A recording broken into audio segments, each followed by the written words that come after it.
Hello दोस्तों, स्वागत है आप सबका टीएसपी फर्स्ट एजुकेशन के इस नए वीडियो में। दोस्तों, चतुश्रेणी टीएसपी की कट ऑफ वीडियो पर आप सब लोगों के बहुत सारे सवाल आए थे, बहुत सारे कमेंट थे।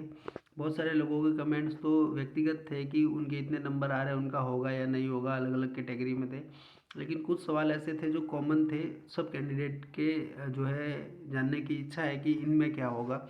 तो वहाँ पर सबके सवालों के जवाब देना एक साथ संभव नहीं था, तो मैंने कोशिश की है कि आपको यहाँ पर अलग से एक वीडियो बना करके मैं अपडेट दे दूँ कि क्या जो है ये रहने वाला है आगे की चीज़ें।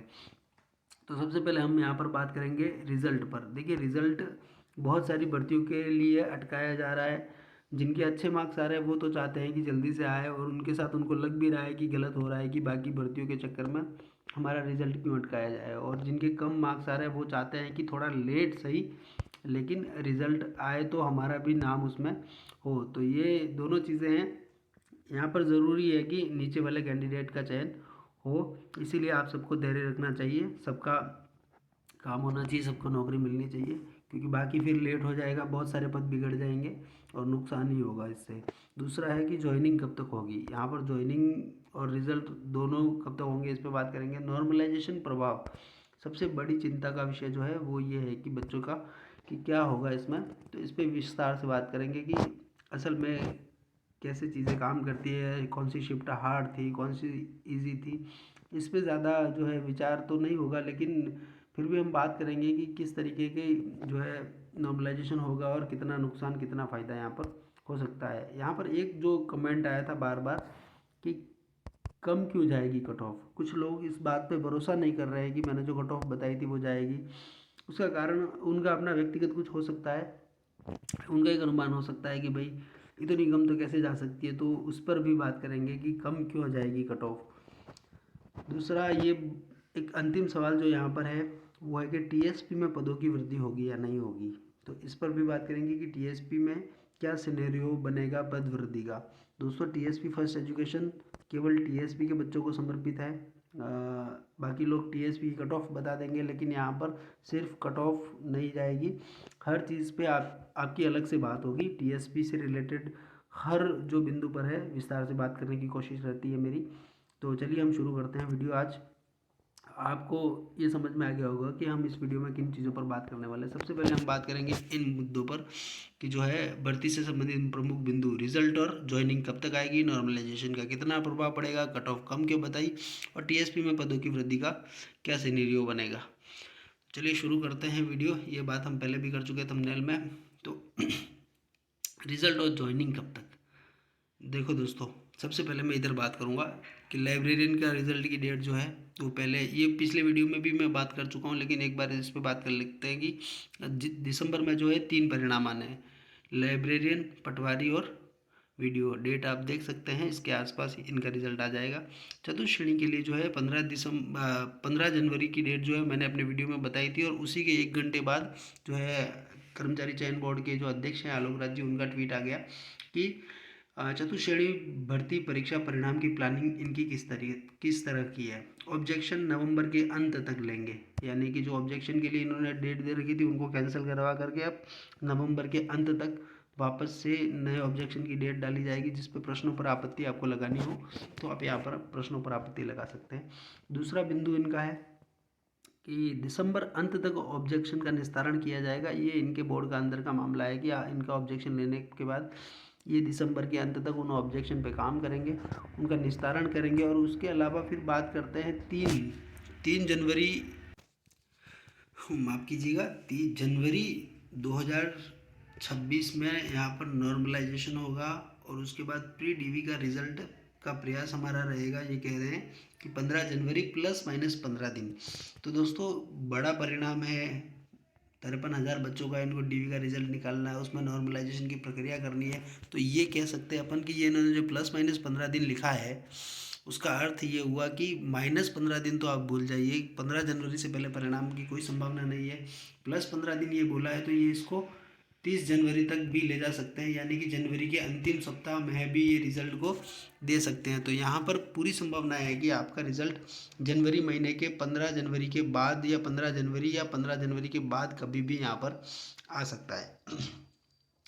उससे पहले वाले परिणाम ये हैं, इन पर काम होगा, बहुत सारी चीज़ें इनके साथ भी चलेंगी। तो तब तक के लिए आपको भी वेट करना पड़ेगा, आपका 15 जनवरी तक आएगा, क्योंकि इनकी ज्वाइनिंग आप इनको पहले देनी है। यहाँ पर साफ लिखा है इन्होंने, रघुकुल रीत नहीं है, यानी कि वचन नहीं है ये 15 जनवरी, आगे पीछे हो सकता है, इस तरीके का इनका मानना है। अब दूसरा सवाल यहाँ पर बहुत सारे बच्चों का है कि अगर जनवरी में परिणाम आएगा तो ज्वाइनिंग कब तक होगी। तो दोस्तों मैं आपको यहाँ पर साफ साफ बता दूँ कि जो संभावना है, जो अनुभव है, आज तक जिस तरीके की चीज़ें भर्तियों में होती आई है, वहाँ पर ये कह सकते हैं कि अगर 20 जनवरी तक भी आपका रिजल्ट आता है तो आप ये मान के चलिए कि 15 फरवरी या 20 फरवरी तक के बीच में आपके लिए जो दस्तावेज सत्यापन की लिस्ट है वो निकाली जाएगी। यानी कि 1 महीना, कम से कम 25 दिन आप रिजल्ट के बाद मानिए कि इतना समय लगेगा कि बोर्ड अपना जो डाटा है रिजल्ट का वो किसी विभाग को, क्योंकि यहाँ पर ये भर्ती किसी एक विभाग की नहीं है, यहाँ पर राजस्थान के सारे विभाग जो है उन सब में जो है चतुर्श्रेणी कर्मचारियों की आवश्यकता रहती है। तो उस हिसाब से सभी विभागों का अलग अलग यहाँ पर मामला है। तो दिक्कत ये है कि ये विभाग कौन सा डीवी करवाएगा, आपका डॉक्यूमेंट वेरिफिकेशन दस्तावेज सत्यापन कौन सा विभाग करवाएगा, ये भी जो है बहुत मायने रखता है। अभी जो एलडीसी भर्ती हुई थी ये भी एक इस तरीके की भर्ती है जिसमें अलग अलग विभागों में इनकी आवश्यकता होती है। तो इनका पहले डीवी जो करवाया था वो माध्यमिक शिक्षा बोर्ड ने करवाया था, उसके बाद अन्य विभागों ने फिर से उनका डीवी करवाया था। तो यहाँ पर भी बहुत संभव है कि माध्यमिक शिक्षा बोर्ड करवाए डीवी, और आगे की चीज़ों के लिए एक अलग से और वीडियो बात करेंगे अपन, रिजल्ट आने के बाद करेंगे, या फिर उससे पहले भी शायद समय मिला तो इस पर बात कर लेंगे। लेकिन फिलहाल ये कहना है कि जो है डीवी जो है फरवरी के महीने में 15 फरवरी के बाद डीवी लिस्ट आपके यहाँ पर कभी भी आएगी। डीवी कब तक चलेगा तो ये भी बड़ा सवाल है, इसीलिए ज्वाइनिंग में बहुत टाइम लग सकता है यहाँ पर चतुर्श्रेणी भर्ती में। कि आपका डीवी अगर 20 फरवरी से भी चालू होता है तो आप यहाँ पर 2 महीने कम से कम मान के चलिए कि जो है अगर 2 गुना परिणाम जारी करते हैं और पदों में वृद्धि होती है तो लगभग 1,10,000 1,20,000 लोगों को यहाँ पर पास करना पड़ेगा, और उन सबका दस्तावेज सत्यापन होना, क्योंकि छोटी छोटी भर्तियों में 4,000 5,000 वाली में भी यहाँ पर इनको 1.5 महीना लग जाता है कम से कम। तो संभव है कि 2 महीने कम से कम यहाँ पर डॉक्यूमेंट वेरिफिकेशन चले आप लोगों का, और उसके बाद जो है वो डाटा वापस कर्मचारी चयन बोर्ड में आएगा, आलोक राज जी के पास आएगा, जिस पर वो काम करेंगे और अंतिम परिणाम जो है ये निकालेंगे। तो इस तरीके से देखा जाए तो अंतिम परिणाम भी आपका मार्च अप्रैल तक यहाँ पर संभव है, और उसके बाद जो है अलग अलग विभागों में आवश्यकता अनुसार जो है कैंडिडेट्स और रैंक के अनुसार कैंडिडेट्स को भेजा जाएगा। किसी कार्यालय में है, सचिवालय में है, आरपीएससी में है, विद्यालयों में है, शिक्षा विभाग में या अन्य विभागों में आपका डाटा भेजा जाएगा। इस पर एक हर चीज़ पे बारीकी से बात करेंगे, किस विभाग में जा सकते हैं क्या नहीं है, इस पर ज़रूर मैं कोशिश करूँगा कि एक वीडियो लेकर आऊँ। लेकिन फ़िलहाल इतनी जानकारी है कि सब विभागों में जाएगा, और ज्वाइनिंग भी अलग विभाग अपनी अपनी सहूलियत के हिसाब से ज्वाइनिंग देंगे। तो यहाँ पर संभव है सबसे पहले शिक्षा विभाग की ज्वाइनिंग हो जाए, लेकिन फिर भी आप इसको ज्वाइनिंग को भी मान सकते हो कि जून महीने तक आपकी ज्वाइनिंग शुरू हो जाए। ये तब है जब विभाग और सरकार बोर्ड सब एकदम तत्परता से काम करें, तब जाके आपकी ज्वाइनिंग जून में हो जाने की संभावना है। कारण आप सब नए बच्चे होंगे इसमें, इसीलिए मैं बताना चाहता हूँ कि जैसे एलडीसी की अभी भर्ती गई है उसमें भी इसी तरीके की चीज़ें थी, 4,000 के आसपास पदों पर वो भर्ती थी, और उसमें भी जो परीक्षा दिनांक है उसके 1 साल बाद भी ज्वाइनिंग नहीं हुई थी, लगभग 1 साल 2 महीने 1 महीने बाद उनकी ज्वाइनिंग हो पाई है। तो यहाँ पर संभव है कि आपको भी इतना समय लगे, क्योंकि विभागीय काम रहते हैं, अलग अलग विभागों की अलग अलग जो है प्रक्रिया रहती है। तो चलिए दोस्तों, मुझे उम्मीद है कि आपको ज्वाइनिंग कब तक और परिणाम का समझ में आया होगा। डीवी के लिए, विभागों के लिए दस्तावेज सत्यापन की डेट और परिणाम कब तक, और इस पर एक बार और हम विस्तार से बात करने की कोशिश करेंगे। तो उम्मीद करता हूँ ये वाला जो स्लाइड है वो भी आपके समझ में आया होगा। इसके बाद नॉर्मलाइजेशन। दोस्तों नॉर्मलाइजेशन का क्या लफड़ा है?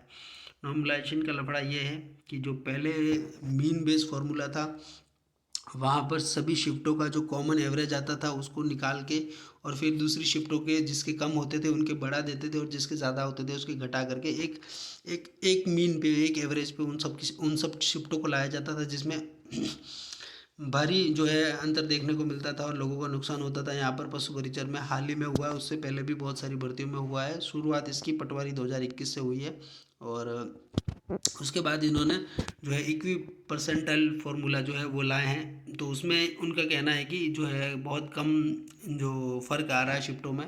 और कैसे कह रहे हैं वो कि एक भर्ती हुई है जेल प्रहरी।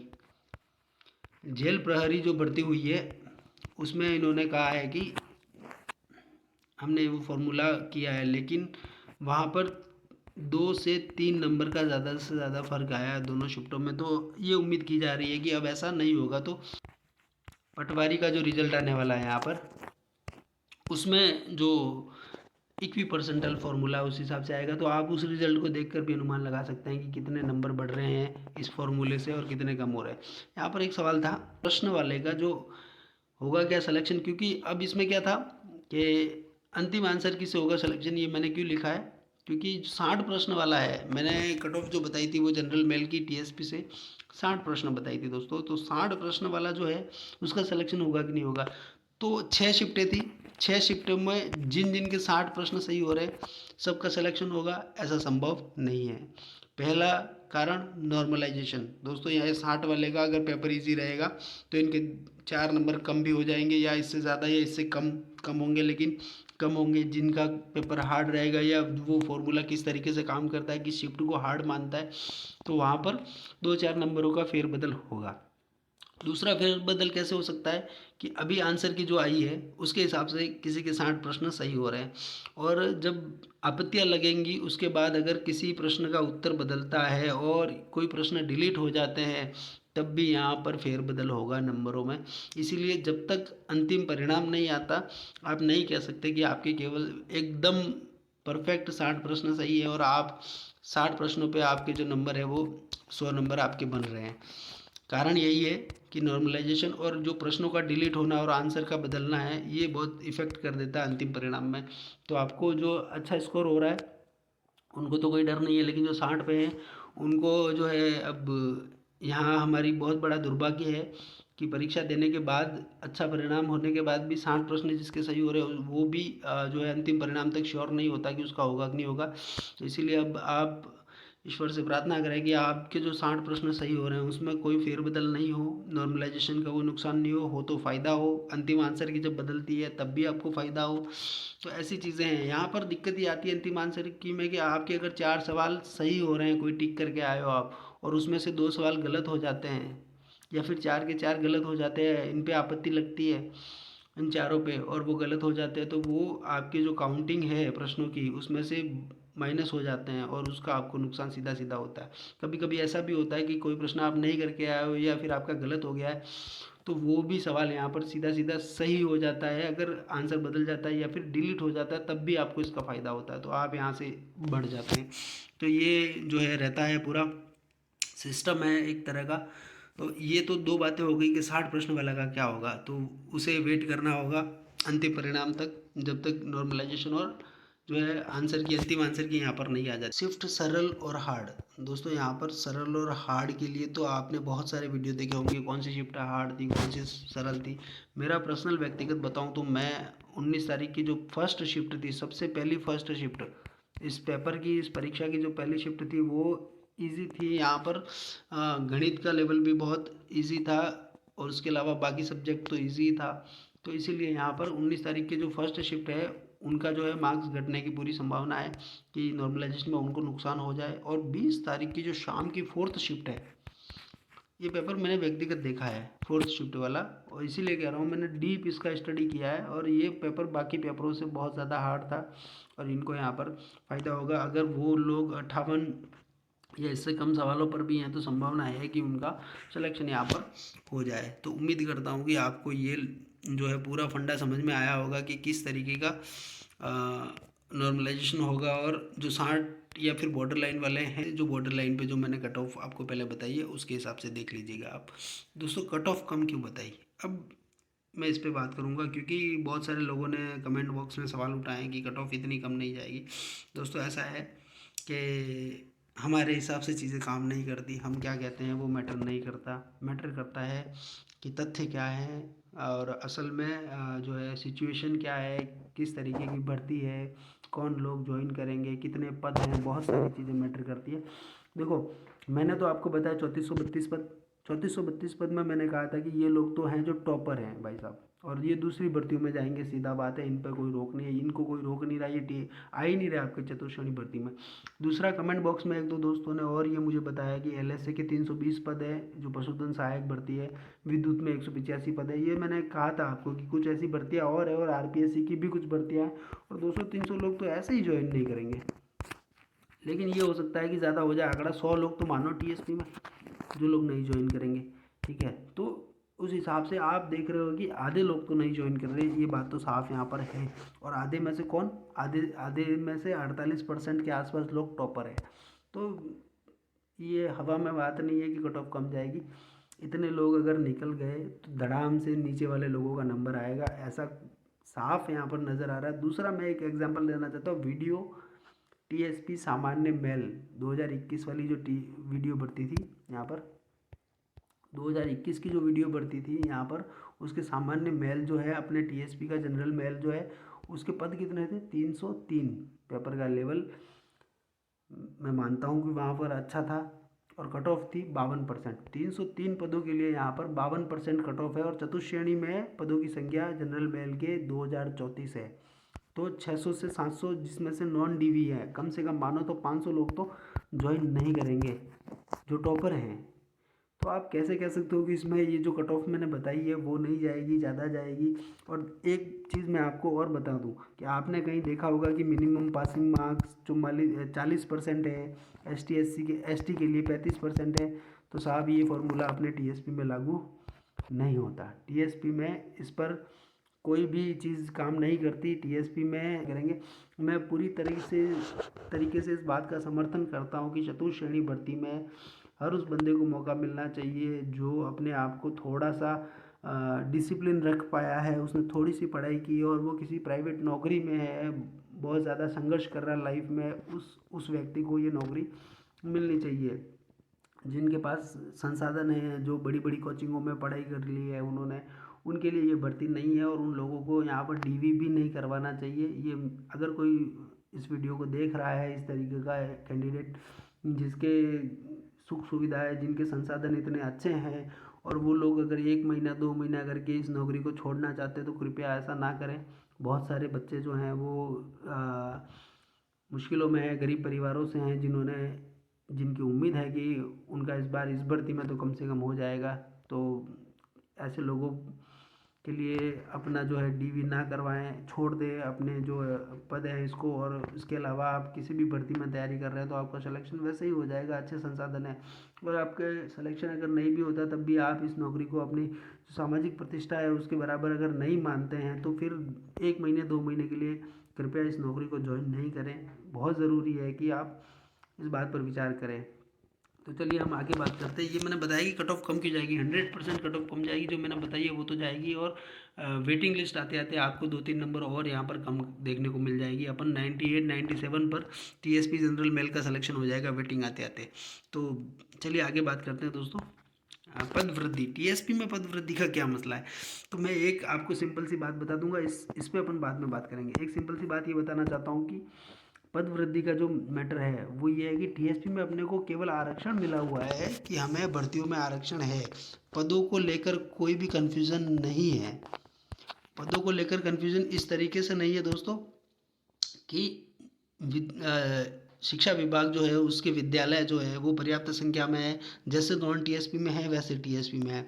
कलेक्ट्रेट जितने ज़िले यहाँ पर हैं उतने वहाँ पर हैं, सबके जो कलेक्ट्रेट में जितने चतुश्रेणी कर्मचारियों की ज़रूरत पड़ती है सब ज़िलों में उतनी पड़ती है, कोई फ़र्क नहीं है नॉन टीएसपी टीएसपी में, हम पूरा राजस्थान है। तो पदों की संख्या का कोई कन्फ्यूजन नहीं है कि टीएसपी का अलग से क्या रहेगा, अलग से कुछ नहीं रहेगा।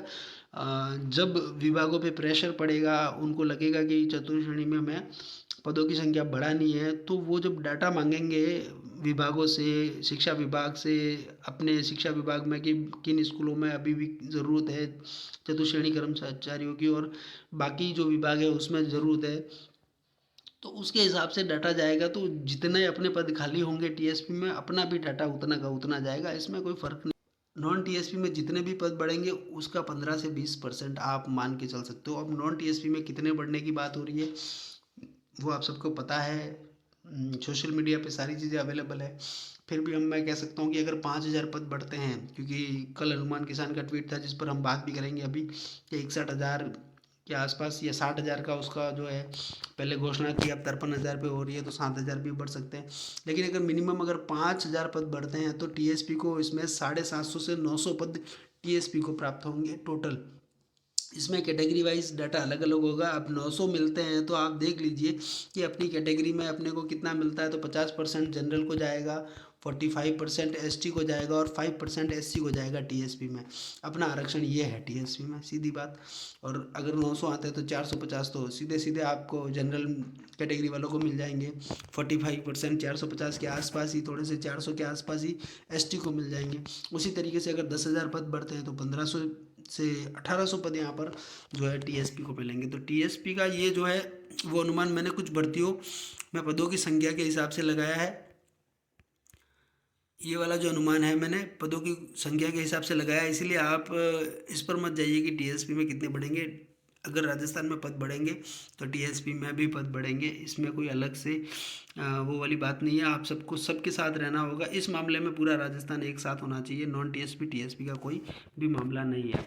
अब दो जो है यहाँ पर पॉइंट जिन पे बात करेंगे कि चतुश्रेणी, ये हनुमान किसान जो है उनका ट्वीट है, चतुश्रेणी कर्मचारी भर्ती पद बढ़ोतरी को लेकर सक्षम स्तर पर पहली वार्ता अच्छी संपन्न हो गई है। ये कह रहे हैं भले ही 53,749 पद हो, लेकिन घोषणा 60,000 पदों की हुई थी, इनका कहना है। इसीलिए इतने तो बढ़वाने की मांग बिल्कुल जायज़ है कि इतने पद बढ़ाए जा सकते हैं। इसी प्रकार से युवा हित और रोजगार की दृष्टि से आप सभी युक्त मांगों को बोले, ये तो ठीक है, इनकी कोशिश है कि आपके यहाँ पर पद बढ़े। और इसी तरीके की एक चीज़ और यहाँ पर आपके लिए मैं लेकर आया हूँ। आपने कहीं और भी ये सोशल मीडिया पे देखा होगा, फिर भी इस पे बात कर लेते हैं कि विभाग जो है, कौन सा विभाग, राजस्थान का आर्थिक और सांख्यिकी निदेशालय जो है वो विभाग द्वारा यहाँ पर वर्ष 2025-26 में चतुश्रेणी कर्मचारी से कनिष्ठ सहायक पद पर डीपीसी जो होगी वो जल्द आयोजित की जानी है। और ये डीपीसी होने के बाद में जो है खाली पद जो है वो जो है विभाग को भेजने के लिए इन्होंने जो है पत्र जारी किया है। तो ये डीपीसी होने के बाद यहाँ पर पदों की संख्या यहाँ पर आपके लिए उपलब्ध होगी। और जितनी भर्ती लेट होगी, क्योंकि डीपीसी होने के बाद तुरंत उन पदों, खाली हुए पदों पर प्रक्रिया शुरू नहीं होती है। और अगर दूसरी भर्तियों के चक्कर में अगर चतुश्रेणी भर्ती अगर लेट हो रही है तो ये डीपीसी के पद उपलब्ध हो जाएंगे, प्रक्रिया में आ जाएंगे। इसीलिए ये भी आपके लिए एक अच्छी बात है कि अगर भर्ती लेट होती है तो डीपीसी के पद आपके लिए अवेलेबल हो जाएंगे। अब आपको क्या करना है, तो सबसे पहले सोशल मीडिया पर अपनी आवाज़ उठानी है। इसको लेकर आपको टेलीग्राम चैनल्स आपके ज्वाइन कर रखे होंगे। उसके अलावा भी ट्विटर पर जो हैशटैग है चतुश्रेणी पद बढ़ाओ, उसको ट्रेंड करवाना है। तो इसके लिए भी समय समय पर ट्विटर पर जो है नॉन टीएसपी वाले बच्चे जो हैं इसके लिए जो समय देते रहते हैं। तो आपको भी सजग रहना है, ट्विटर पर अपनी आईडी बना दो और उसके बाद जो है उनके साथ मिलकर इस ट्रेंड को बढ़ाओ, क्योंकि हमें उनके बढ़ेंगे तभी हमारे बढ़ेंगे, इसमें कोई दो राय नहीं है। लगातार सरकार के जिम्मेदार लोग जो हैं, मंत्री हैं, विभाग हैं, अन्य बेरोजगार नेता को टैग करो साथ में, ताकि उनको लगे कि इनकी मांग जायज़ है और इस पर काम करना चाहिए। अधिक संख्या में लोग मांग कर रहे हैं। और कोई भी इसके अलावा कोई दुविधा है आपकी तो कमेंट बॉक्स में लिखिए, उसका भी समाधान पर बात करेंगे। और धन्यवाद आप सबका वीडियो यहाँ तक देखने के लिए। और अगली बार बात करेंगे भर्ती के ज्वाइनिंग और दस्तावेज सत्यापन और विभागों की स्थिति के बारे में, कौन सा विभाग कैसा है, इन सब चीज़ों पर भी विस्तार से बात करेंगे। तब तक के लिए थैंक यू, खुश रहिए।